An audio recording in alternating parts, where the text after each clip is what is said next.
Welcome to the Rim Break Rodeo. We hope this video helps. You start by verifying the essentials: an iPhone with up-to-date iOS and a working cellular number. Once ready, open Settings, find FaceTime and toggle it on. Sign in with your Apple ID so FaceTime links to your account. Make sure caller ID is set to your phone number rather than an email. That ensures people calling your number hit FaceTime. This initial link between number and Apple ID is what lets others reach you by phone number instead of just email.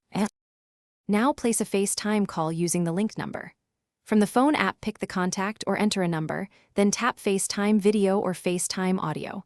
Alternatively, open the FaceTime app, tap the plus icon, type the phone number, and start the call. Make sure your camera and microphone permissions are allowed and that you're on Wi-Fi or have cellular calling enabled. FaceTime uses internet data. Also, use the correct video versus audio option, depending on bandwidth and privacy needs. To complete your FaceTime session, tap the screen to switch cameras, mute the mic, or add people to create a group call. End with the red button when finished.